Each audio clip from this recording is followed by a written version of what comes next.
because I'm thinking like from your client's perspective, they're like, she's calm, she's cool, collected, did the whole thing. Oh but yeah, in your to them, head, they're you're like, probably like, oh my gosh, how is she staying so cool? And me, I'm like in the washroom crying. Yeah. Like, how are we gonna make this work?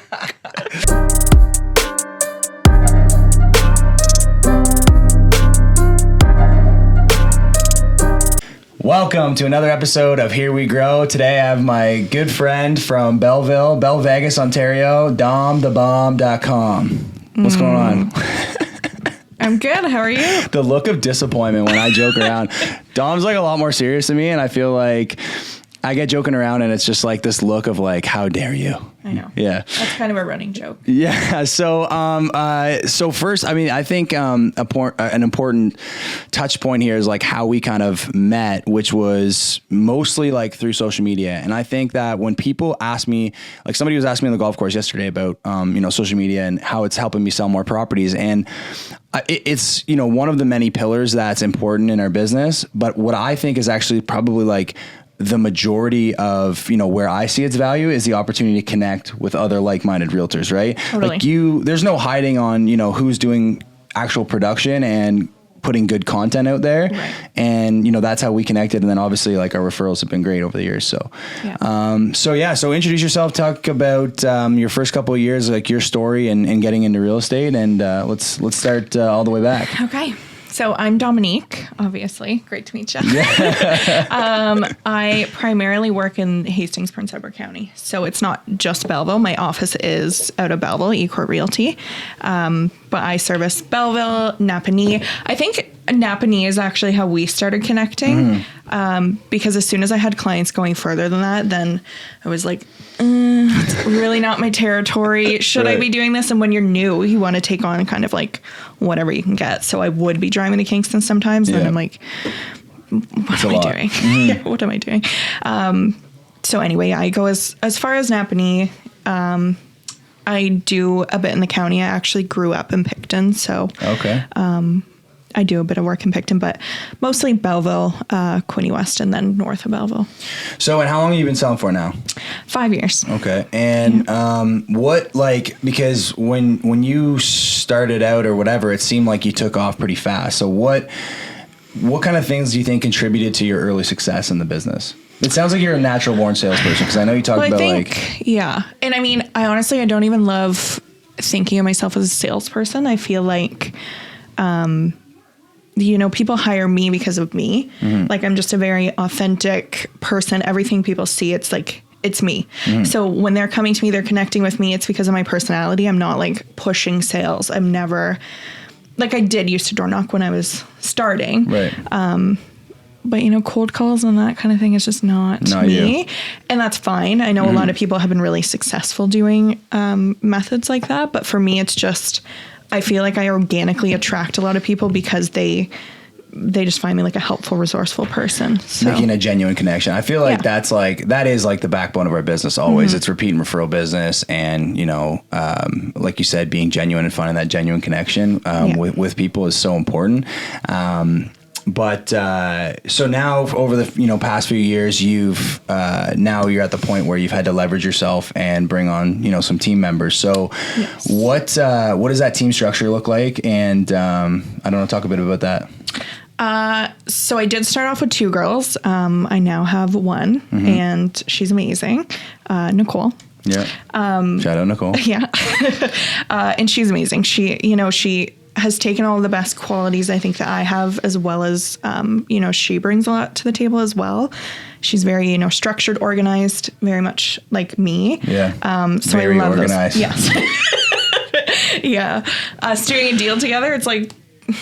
Dom's ready to tear my hat off because I'm just like, let's go. It's all good. We'll make it work. And Dom's like, are you kidding me? Like you just fly by the seat of your pants every day. Fintrack, what are we doing? No, but Nicole's amazing. She's perfect. And she, I'm confident whenever I have a lead that I know I can't give 100% to, I either bring her on, whether it's a listing or I just give her the buyer, and she will take it and she will convert that into a sale like every single time. So what's her role look like? Is it basically just a buyer, like rep, like a buyer's agent, or is she doing administrative work and stuff like that for you as well? She does listings and buyers. Okay. So she's very much her own independent contractor still. Right. But she's on my team. So. But you're still doing like all your own, like you're doing your deals and your own paperwork, and she's picking up extra deals and extra paperwork on her own. Exactly. Okay. Yeah. All right. Cool. Yeah. So it's been very helpful because I'm obsessed with my clients. Yeah. So I like giving them 100%. And I felt like I was getting to the point where it wasn't that. And I would look at my phone and be like, shit, I have 5 closings today. Like, do I have everything in order? And I hate that because I'm an organized person. Yeah. So when I got to that point, I was like, okay, I need something to figure this out, because I was also stretching myself so thin. It was like I was working 25 hours a day.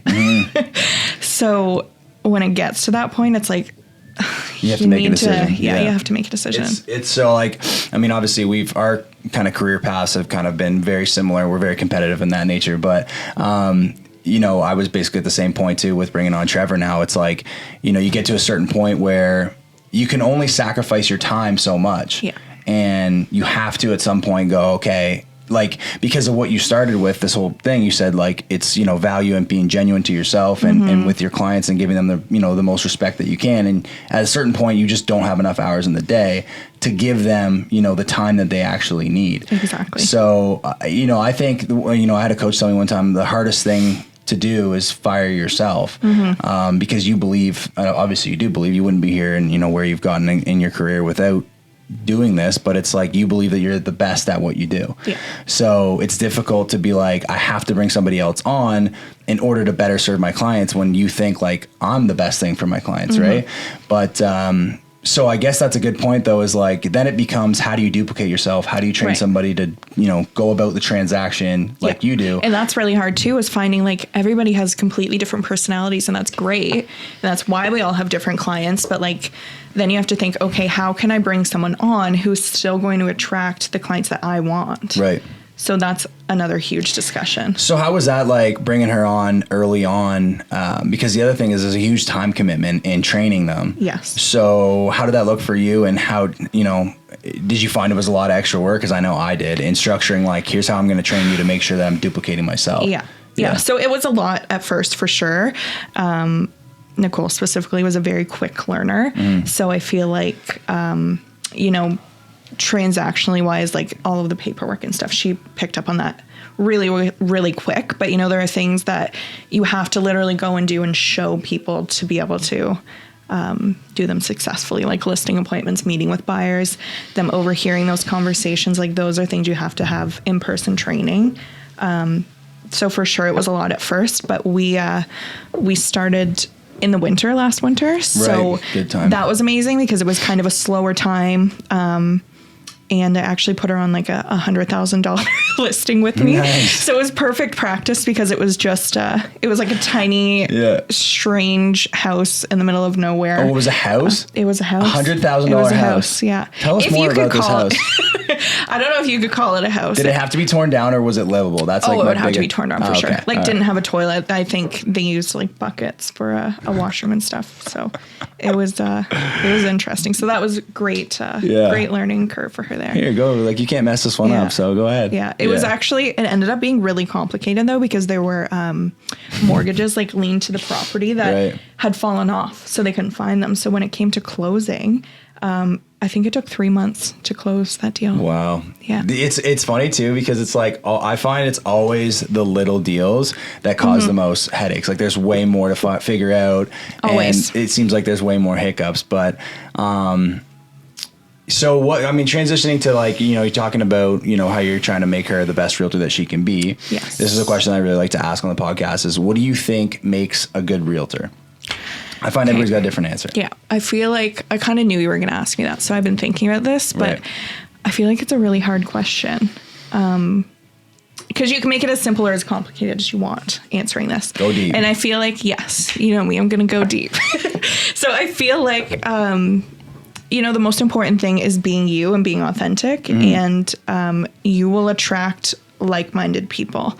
So that's really important. Like to me, the people who consider me good or, the values that I think are good, those will attract my people. And, you're an entirely different person and what you consider to be good is probably completely different from me.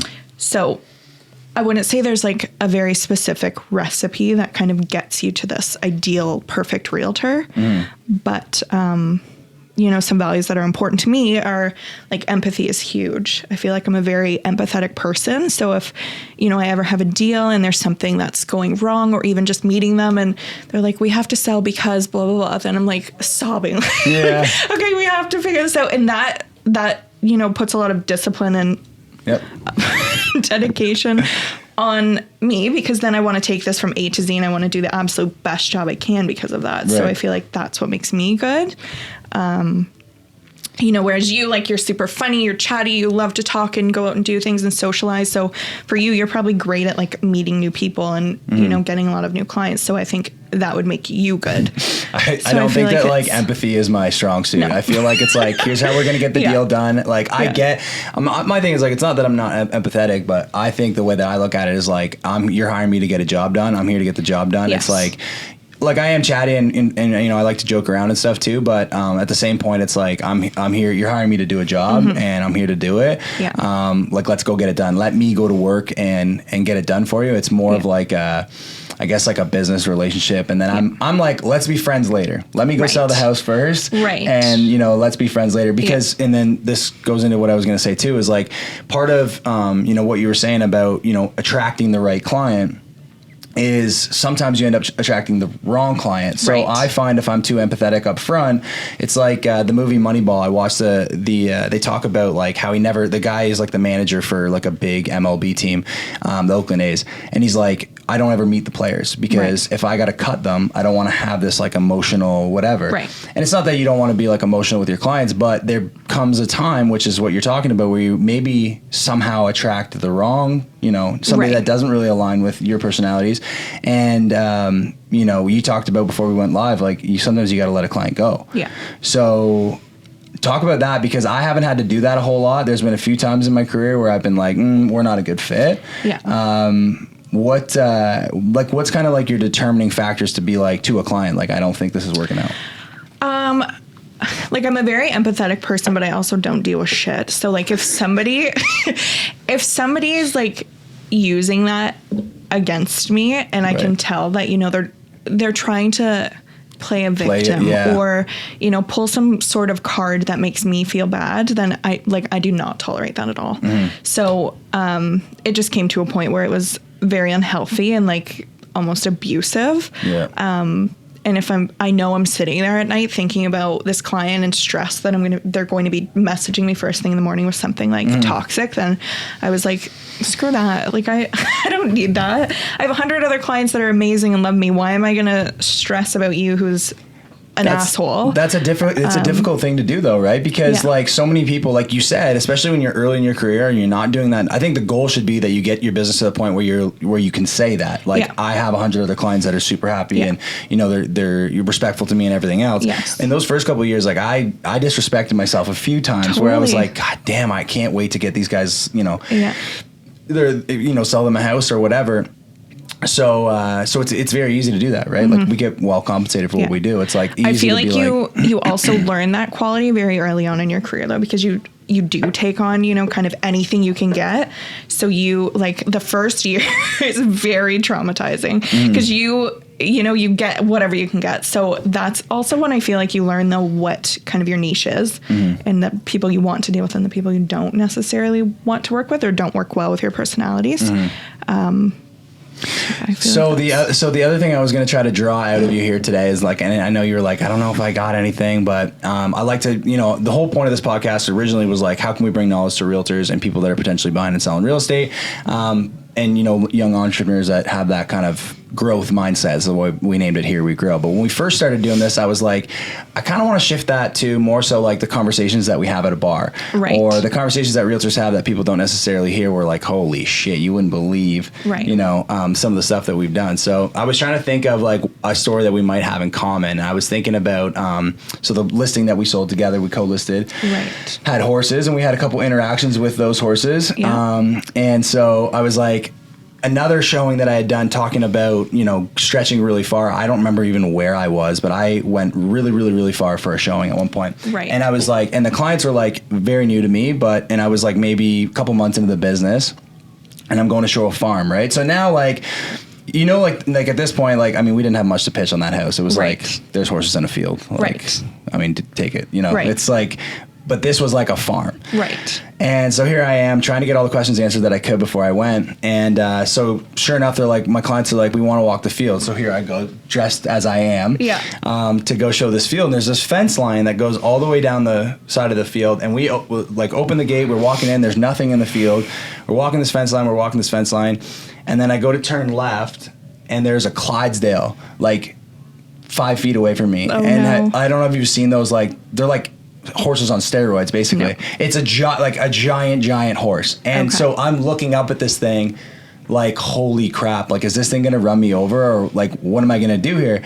So I look back at my clients, and I look back behind them, and the gate's open. And I was like, all right, like, I mean, last week I was telling a story about how I let a cat out.